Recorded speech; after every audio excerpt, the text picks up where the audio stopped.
Greetings. Greetings, everyone. Thank you for joining tonight. We're gonna give everybody a hot minute to join in. It takes a minute for everybody to get logged in to our beautiful fall scenes. I think my background has more leaves than yours, Dr. Ryan Lee James. I like Mine this little background. I never use Zoom backgrounds. it's kind of a good one, isn't it? It's putting us in the Yeah. mood for the Thanksgiving Oh, yeah. week that's coming up. I'm from Michigan, so it reminds me of home. I like it. You have beautiful colors up there, right? You have a lot of maples? Oh, yeah. Oh gosh, fall is a beautiful time in Michigan. Doesn't matter where you are, up north, closer down where I'm from, downriver, Detroit area. It's beautiful. Well, I'm from New Orleans and it's just hot and muggy all year long, so Oh, it never looks like this. now did you tell me that? I don't think so. Okay, my husband is from Monroe, Louisiana. Yes, I did. You did tell me that. Yeah. Okay. And we met at LSU. So we go hang out in New Orleans quite a bit, at least a couple times a year. A good time. A very good time. Yes, I think I told you I call it my 5 pound weekend You're fine. because the food is so good. I know. You can certainly put on the pounds. Oh my stars. Okay, I have 6:01, so I'm going to go ahead and get started. Okay. I want to just say welcome, welcome, everybody. Thank you for being here. Um, I want to start by saying IDA's mission is to create a future for all individuals who struggle with dyslexia and other related reading differences so that they may have richer and more robust lives and access to the tools and resources they need. So that tonight's topic is going to be wonderful, a wonderful link to exactly that mission. I'm Janet Street. I'm an Orton Gillingham Fellow, and I train teachers using structured literacy through my business, Smart Street Educational Consulting. But I'm also a member of the IDA Georgia Board, and I'm going to be your host tonight. Please know that you can submit questions via the chat or the Q&A that you see at the bottom of your screen, and we'll try to address those at the end of the discussion, along with a couple that came in as people registered. So our guest tonight is Dr. Ryan Lee James. She is an ASHA certified speech language pathologist and a published author. She is the director of the Rollins Center for Language and Literacy at the Atlanta Speech School. She is passionate about educational equity and believes it is a basic human right, and that would be hard to argue with. I think most of the people on this call are going to completely agree with that. So welcome, welcome, Dr. Lee James. I'm very, very honored that you're here. There's so much that we need to learn about what you all are offering. So I guess I want to start by asking you this. There's um, a lot at the Atlanta Speech School that is a little bit confusing maybe to me as part of the public. And I wonder if you could explain the difference between the Atlanta Speech School, the Rollins Center, and Cox Campus, because those are all things I've heard of. But I would love, I think maybe our audience would benefit from understanding how they fit together. Sure.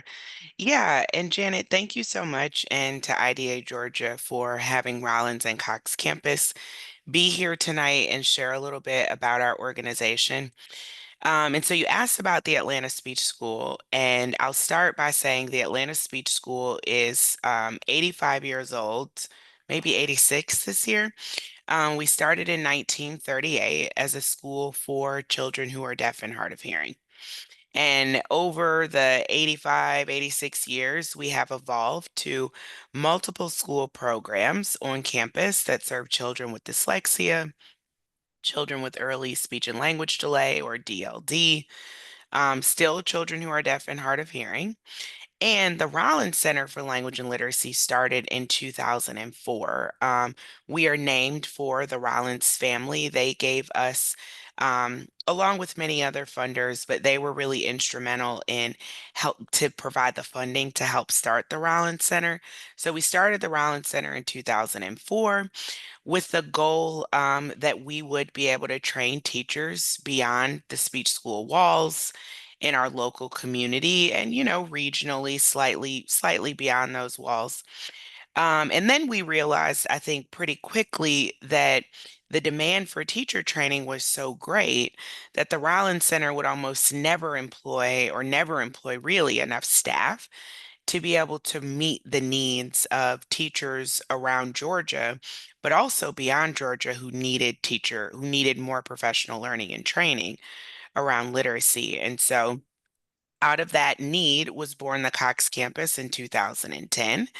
Many of you may be familiar with the Cox Campus. It is our free online professional learning community. We develop uh, courses, course content, video courses for, we say, all adults, all child-facing adults, though we are primarily focused on teachers, school leaders, public healthcare professionals, and also building out content more recently for families. So that's who we are. Wow. So I love that you have kind of this overarching vision for literacy, that really starts at birth. I mean, that's kind of a different concept, for most of us who are educators, the idea that it can start at birth and really continue through third grade, really and beyond. But hmm can you talk about that? Like, what are all the aspects of that, like starting at birth? What do you do to help with that? Yeah, so you're exactly right. We think about the development of language and literacy on a continuum beginning in the third trimester of pregnancy, Mhm. when a baby's or a fetus's auditory channel comes online.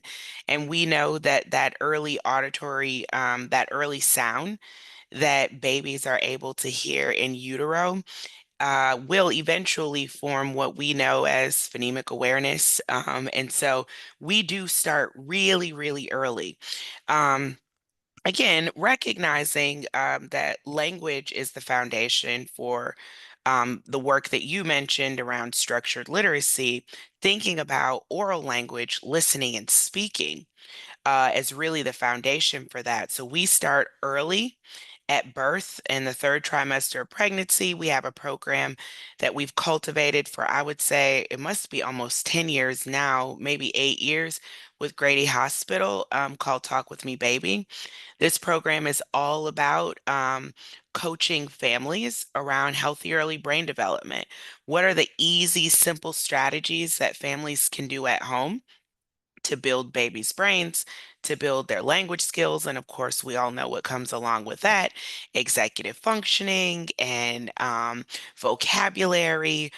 And then we do a lot of work in the early care and learning space as well. So we sort of think about that work in the form of infants, toddlers, preschool, pre-K, and providing professional learning courses, training, and support for teachers who are then tasked with building emergent literacy skills. And then, of course, at the kindergarten through third grade level, we are now talking about our work, kindergarten through fifth grade. Many of us know, which is why we're a part of this work, that even by third grade, many children in our country and beyond are not actually achieving proficiency or anything beyond proficiency by third grade. And so thinking about really our lens as an organization is what needs to happen at every phase of a little one's life as we're working toward, we talk about deep reading brains aligned to the philosophy of Marianne Wolf and many others who believe that reading is more than just, literal comprehension, but that the ultimate goal, is identity, self-determination, and being able to serve others. So that was a lot. Simply put, Oral language and literacy, reading, writing, and spelling develop along a continuum. We know that. That development does not start at pre-K. It certainly doesn't start in kindergarten. It starts from day one. And there's a role for all of us to play, families, pediatricians, and many others.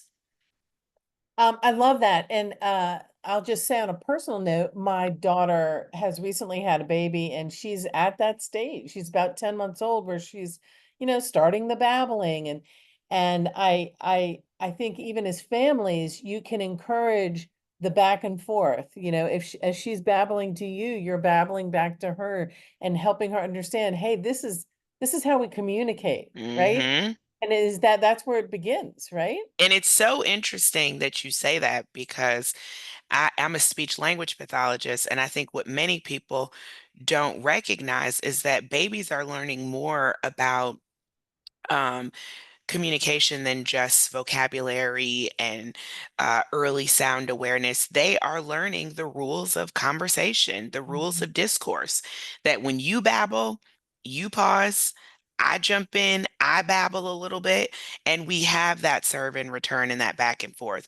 So SLPs refer to that skill or those skills as a set of pragmatic skills, Mhm. understanding the social rules. Of communication and language. And Mhm. so, just like listening and speaking, those skills too develop along a continuum. I gave this example last night. I was talking to a group of parents, and I have a 3-year-old. So, you have a 10-month-old in your life. I have a 3-year-old in my life at home. And my 3-year-old, she will come up to you and say, "Hey, Miss Janet, let me show you my belly. Want to see my belly?" And that is, pragmatics for her are developing appropriately along a continuum. She's 3. She doesn't understand that yet, that it's not socially acceptable to maybe walk around showing your belly.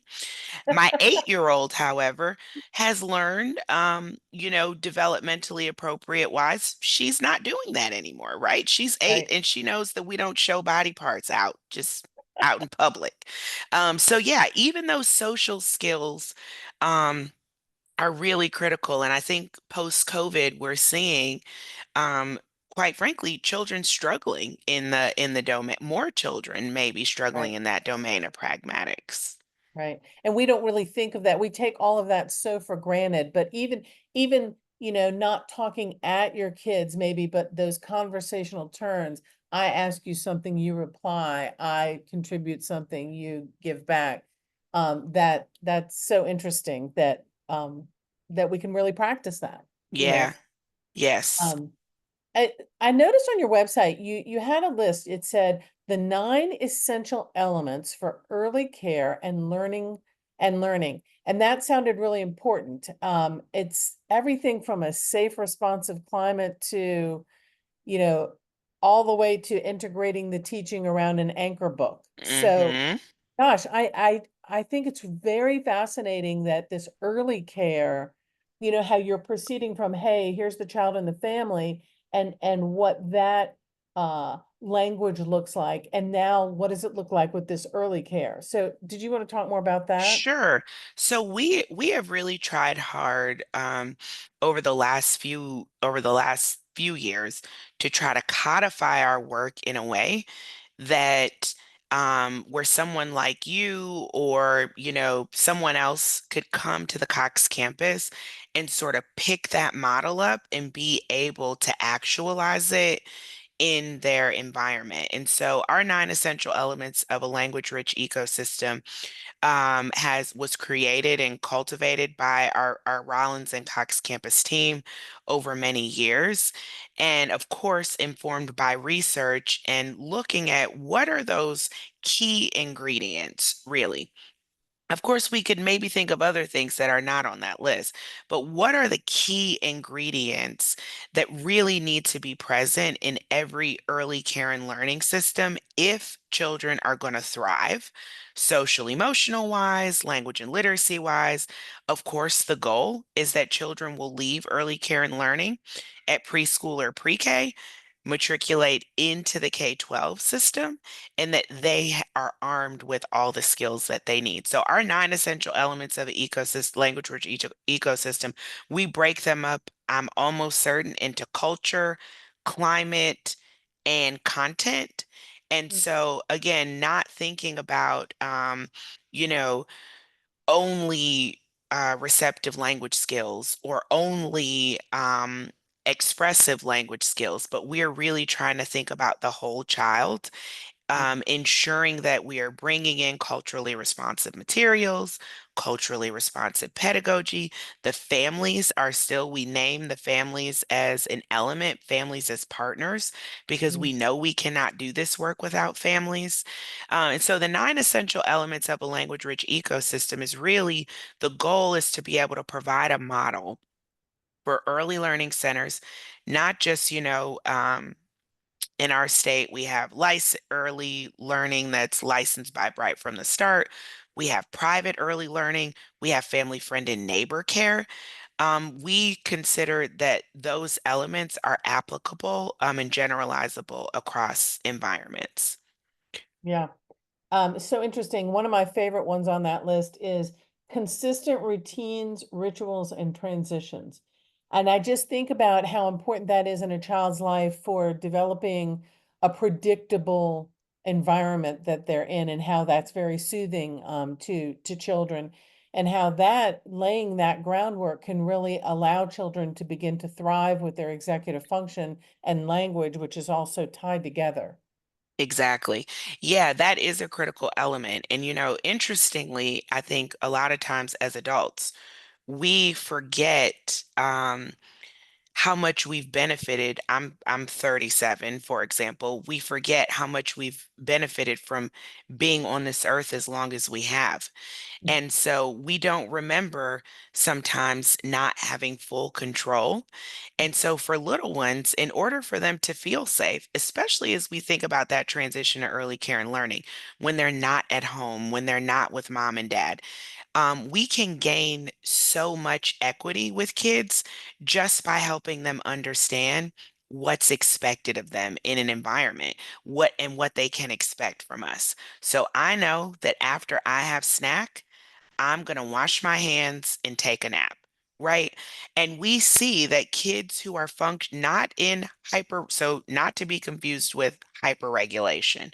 Predictability, very different than hyperregulation. So not controlling kids, but setting kids up in an environment with clear schedule, with clear rituals and routines. And the research says that all kids thrive in that sort of environment. And so on the Cox campus in our ecosystem course. So we have an ecosystem measure that is meant to help early learning centers and establishments sort of take stock of where they are. Where are we with these nine elements? And that ecosystem course can really help early care and learning providers build their acumen in those different places across the elements. So yeah, I can say that work was happening. That work has been happening for a long time. I think our early care and learning work is really work that we're incredibly proud of, that we're doing with the Cox campus. I can imagine that that really sets a child up to have a successful transition to actual schooling, which is a perfect segue into, I think a lot of people on this call are probably educators or parents of young students, and would love to know more about what the Cox campus provides along the lines of structured literacy. I know there's an on-demand video course.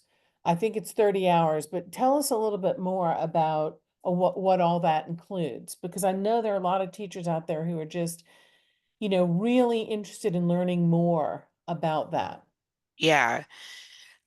So if we're coming along on the continuum, we've talked about our youngest learners, our babies. We've talked about our littles who are moving through birth to five education, infant toddler classrooms, preschool pre-K classrooms. And then we think about hopefully all that accumulated knowledge and skill that they've built and abilities to that point. Now, the big day for kindergarten, right? Okay, I'm 5 years old. I'm entering kindergarten. This is exciting. And we think about that child coming to school, kindergarten, and that teacher, that kindergarten teacher, and maybe the paraprofessional being prepared to meet them. What does that teacher need to have at their disposal? Not just high quality instructional materials, but also really armed with the professional learning, the training. One thing well, I and others on my team, we haven't really talked about this so much out publicly in this way. But as a speech language pathologist, we have this model called evidence-based practice, but that model is not evidence-based practice in the way that teachers think about it, like a set of practices. It's evidence-based practice as a model, as a process for identifying the best course of action for your individual client or student. I'm saying that to say that the way that we're trying to build the Cox campus is not to pour in, for example, um, here's how to use this curriculum or here's how to use this resource. Instead, we're trying to build the professional acumen of teachers and leaders and those who are going to be responsible with teaching kids. So the Cox campus has built out 10, I think it's 10 courses on structured literacy. Recently, IDA accredited. It's almost a year. We were accredited by IDA early this year in February. And really, our goal with those courses is really just to put the knowledge and information and skill in teachers' hands. Open access, totally based on evidence and scientific research. We have built in our own little form of peer review. We know that people are skeptical of content that is claiming to be aligned to the research. And so, especially if that content is free, I mean, we're all skeptical of free in this day and age. And so, we have built in our own little form of peer review, which includes our content developers digging deep in the research for a few months and then beginning to write content. And then we have sort of a review team in-house that reviews that content. And then we collaborate with experts outside of the Rollins Center. Often those experts have a national, even international reputation. And so they are reviewing and giving us feedback. They're saying, you know what? Hey, Ryan, this piece looks really, really good. This piece, you lost me. You got to go back to the drawing board on that. And our team does that. We take their advice, we take the additional research that they share, we go back to the drawing board, and we'll bring it back to that same expert and say, hey, did we improve? What do you think? Are we aligned now? And so the content on the Cox campus, our goal is that people can come to the Cox campus and know that they're getting something high quality. That is why we put the time and energy and resources into IACET accreditation and also IDA accreditation. We are holding ourselves to the same standards that we know teachers are holding themselves to. And so Right. for us, it's important that teachers get that access.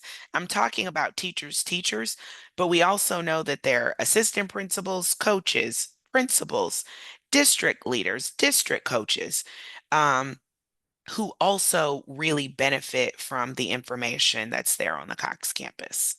Yeah. One of the things I like about that is, well, two things.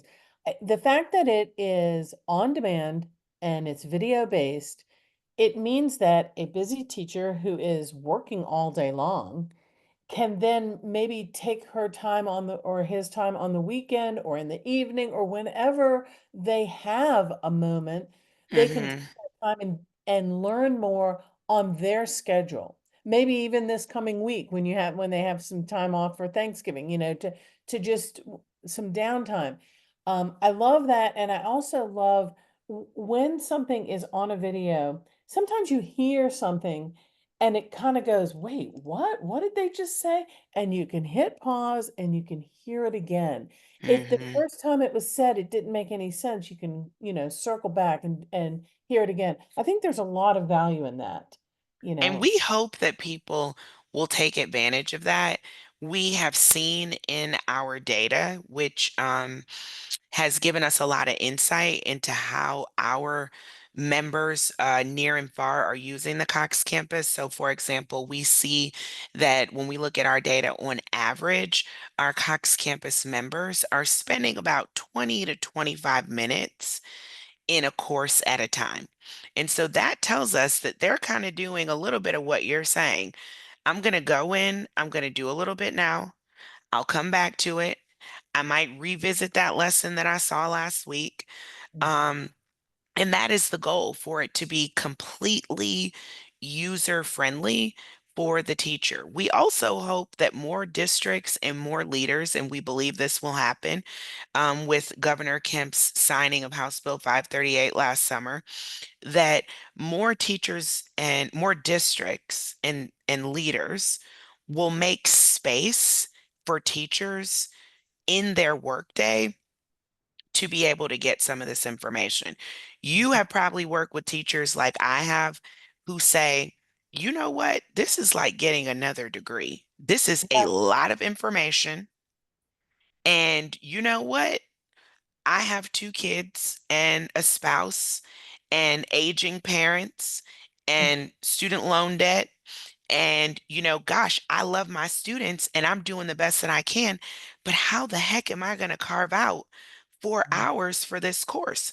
We want district leaders to say, how can we take the burden from teachers to build not just Cox Campus, but any form of professional learning, build it into, the job embedded. And so we are really excited about what we see happening in our state. We see synchronous learning journeys in different districts that are taking the Cox Campus together all at one time. We see districts stipending their teachers for the time that they're having to spend outside of school to get the knowledge that they should have earned or gotten a long time ago. Yes, exactly. Yeah, so we're really excited about that. And the point that I was making around how we're seeing Cox Campus used, we are starting to develop thanks to our wonderful content director, Kim Day, who has rejoined the Rollins Center. She is really helping us think about how we can develop content in different ways. So we've recently released a webinar series with Liz Stevens that our team kind of produced. And we got into, it's more interactive than like a typical sit and get. So we're trying to get more creative, recognizing that, our folks are wanting to consume things in different ways. So we look forward to the future with that. Well, kudos, kudos. I love everything you've said, and I love that it's free. I want to get to that in a minute, but one of the things that you touched on, I really, really love. You said, you're seeing people do it as a group. I, I, Hmm. I want to really double down on that because you cannot learn all of this. It is a tremendous body of information to learn. You cannot really embrace it unless you're, I think, doing it as a group so that I can turn to you and say, hey, when you did that module, what did you think about this? And have you tried that in your Hmm. class? And what worked and what didn't work? And do you have any resources for that? And can you share those with me? And here's some things I developed that I think might be helpful to you. And when you get a whole team, maybe it's your whole third grade team, maybe it's your whole elementary school, whoever it is, that's when you really get that synergistic, powerful, it's not just 1 plus 1, it's more than that, right? And so Yes. I really like that you mentioned that. So okay, and then that leads me to my next question, which is kind of okay, I went through the 30 hours. 30 hours is great, but it's 30 hours, you know? And so now what? Like, how do I actually start and how do I implement this and how do I get support while I'm implementing it? What, tell me, I know you're addressing that as Yeah, well. we are. And, so one thing that our team has created recently, we've got a couple of team members, one from from our content team and another from our field team, who have worked really closely together to put implementation guides together. And these guides are meant to kind of create what you just described. If I am a, instructional coach and I'm going to take my second grade team through the Cox campus, how do I do that? Where do I start? How do I pause for reflection? What are the questions that I should be asking? What's the discussion we should be having? What are those tools that Cox Campus has to support me in implementation? But I should say, as a lover of the Cox Campus and a member of the team, we are not shy too about saying, "Hey, have you tried, you should check out UFly, or you should check out, what the dyslexia resource is doing." We know that we are doing this work alongside many, many, many, many, many other partners in the state. So we want to have people in a position to say, "Oh, I got this from Cox Campus and I learned this, and they sent me over here and then I did some of this." So, to your question about those who have completed the courses and they're like, okay, how can I actualize this? I Mhm. would encourage, as our teachers and others are going through the Cox Campus coursework, that they open and download all of the resources that are there in the courses. Okay. I think at this point, we must have over 700 resources on the Cox campus, instructional resources. So these resources are meant to help teachers do what they're learning in the courses. Some of those instructional resources are progress monitoring probes. Some of them are, phonemic awareness activities. Some of them are reading comprehension strategies, WH question, scaffolding ladders, all kinds of things. So, one thing I would really emphasize, because I think we all do it. We go through courses and we're like, okay, got it, got it, got it, got it. But really, if you don't do it while you're taking the course, go back and Mm. say, okay, I started with oral language. I remember in that course that facilitator in that course emphasized surveying oral language in the classroom so that I could understand which of my kids really need more support around developing their listening and spoken language skills. I'm going to download that oral language survey and I'm going to use it tomorrow. I'm going to say, let me go through my 24 kids. Okay, good, good, good. Uh-oh, I'm concerned about Ryan. Okay, Janet's Right. good. Uh-oh, I'm concerned about, so and so. So Yeah. I would say that teachers should really spend time with those instructional resources. Something else I would suggest is that as learners, members, partners are going through that content, I would make note of areas that are maybe misaligned, inconsistent with some things that I'm doing currently in my school.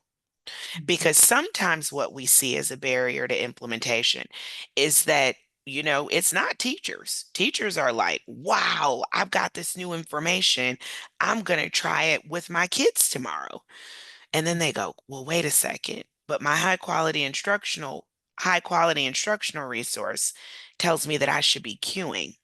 Oh, what do I do? Right. And so I also think another good thing for those who are going through the content, make note of misalignment and then take those notes to your instructional coach and to your assistant principal and say, hey, I got a question. I really want to know how you can help me understand.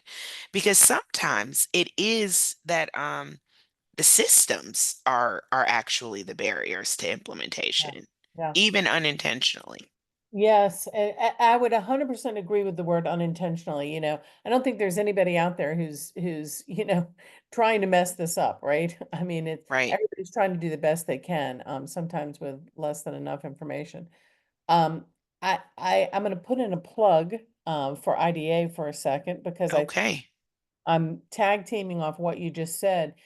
You can't hear this once. You hear it once and it's gone. You have to hear it over and over and over. I say this because, I'm 25 years in and I'm still learning all the time. So, one of the ways IDA is here to help as well is that we have webinars, and we have 4 coming up, and I know I'm hoping they're going to be posted in our chat. But on January 22nd, we have Dr. Tim Odegaard coming. He's going to talk about the emotional impact of dyslexia. In February, we have February 19th, Dr. Hugh Katz talking about revisiting the definition of dyslexia. March 19th, we have Dr. Kristen Sieski. She's fantastic, right here from Georgia. Structured literacy for all students. And in April 16th, Dr. Nancy Young, differentiation, meeting the needs of all learners. I only mention those because I truly believe that when you hear it once, you hear it once. I know myself, I need to hear it multiple times. So, Hmm. um, those would Multiple be great. times and from different speakers, from different partners. Absolutely. Every time I hear if I participate in something, I love, as a speech language pathologist, I'm really about language and all domains of language. I love listening to people talk about syntax and morphology, and it never gets old. I learn Right. something new every single time. And maybe I have heard it before, but maybe when I heard it 2 years ago, I didn't have enough foundational knowledge to really even understand what they were talking about. So now I Exactly. hear it in 2024 and I'm like, wow, say what about derivational morphemes? Never heard it. But Mm, yeah, I've probably heard it before, but I wasn't ready to receive it yet. There was yeah. more that I needed to know. And so yeah, that accumulation of knowledge in the way that we know our students are accumulating knowledge, language knowledge, math knowledge is the same way that, yeah, that we too are accumulating knowledge. So, Well, amen and to what you're saying. totally agree. And I don't want to just plug us. I want to plug you guys too, because one of the cool things you do is you also have these live webinars. And I know you have one coming up Thursday, December 5th at 3:30. Dr. Jan Waskowitz. I don't even know if Switch. I'm saying, say it again. I think it's Wasowich. Wasowitz. It's a I tough one. believe it is It's a tough. it's a It's tough tough. name. But I know she's brilliant. I get her emails. She's going to be discussing something really interesting to me about the important difference between speech to print, that approach to literacy instruction as opposed to print to speech. And I know that was a little confusing for me when I first started hearing it, but the idea that really, in fact, we start with oral language, don't we? We This do. is what you're talking about. And because we start with our language, maybe that's how our instruction should start also. Hmm. Start with the speech and show how it goes into print. And I just think that's going to be very interesting. I know I'll be tuning in for that. Great. Yeah, we are again just thinking about how we're disseminating information. We love, and I think what you mentioned at the beginning, a lot of our members love the asynchronous nature of Cox Campus. If I want to do it at 2 a.m., I'll do it at 2 a.m. I can do it whenever. Cox Campus is always open. But we also like the idea of being able to learn together side by side in community, which is what you were talking about with, kind of these professional learning communities. And so we are hosting year-long journeys. Maybe this is our fourth year, third year doing that. And so Yep, we are on a regular schedule bringing in experts. Sometimes those experts are from the Rollins team, but we are really excited about our year-long journey series this year because we've got some great folks lined up. And as you just mentioned, some really timely topics. You know, what I really appreciate about what we're talking about tonight is the ultimate goal of building teacher knowledge and having teachers be, back to this concept of evidence-based practice as a process. Mhm. Um, we have to appreciate legislation, certainly, but we have to get to a place where we are so confident in how we're training teachers that we are really relying on teachers to say, what is the path forward? What should we be doing? And so you don't get there without pouring into teachers in the way that our organization is, that IDA is, and many others, the Deal Center. I mean, you name it, other organizations in our state who have a shared mission. Mhm. So, well, speaking of that, one of the questions from someone who registered for this event was, tell me more about the collaboration between the Georgia Department of Education and the Cox campus and the Rollins Center. And what is the Georgia Literacy Academy? Sure. So we formally began partnering with Georgia DOE. This is our second year. And so our partnership with the Georgia DOE, really simply, is that we are a partner with Georgia DOE, working to help them do what they're committed to doing, which is making sure that teachers have access to the science of reading and structured literacy and that kids benefit from that access. So the Georgia Literacy Academy is Georgia DOE's professional learning platform content, and the content that is in the Georgia Literacy Academy is the Cox Campus content. So we Okay. say that the Georgia Literacy Academy is powered by the Cox Campus. And so if you are a teacher in Georgia, you can log in to Georgia Learns and access the Cox Campus modules, or you can go directly to coxcampus.org and access the Cox Campus modules. And so we're partnering with Georgia DOE in many ways, but probably, the most notable way that's going to last way beyond our, formal partnership or MOU is that we are going to continue to make sure that Georgia DOE has complete access to Cox Campus to be able to continue to provide that through the Georgia Literacy Academy. Amazing.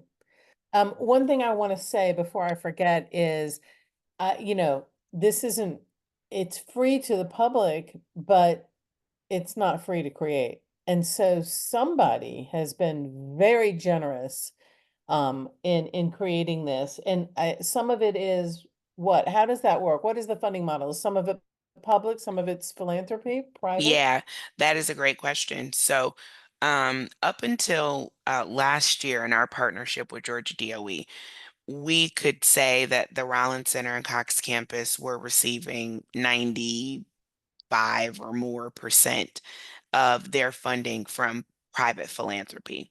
Since our partnership with DOE, we are receiving public dollars for for our formal 2-year partnership. But primarily, the Rollins Center is funded by generous philanthropic partners that have a deep interest in children and families in the state of Georgia and beyond. And so, not just certainly literacy is a core goal, but again, thinking about all that literacy affords us.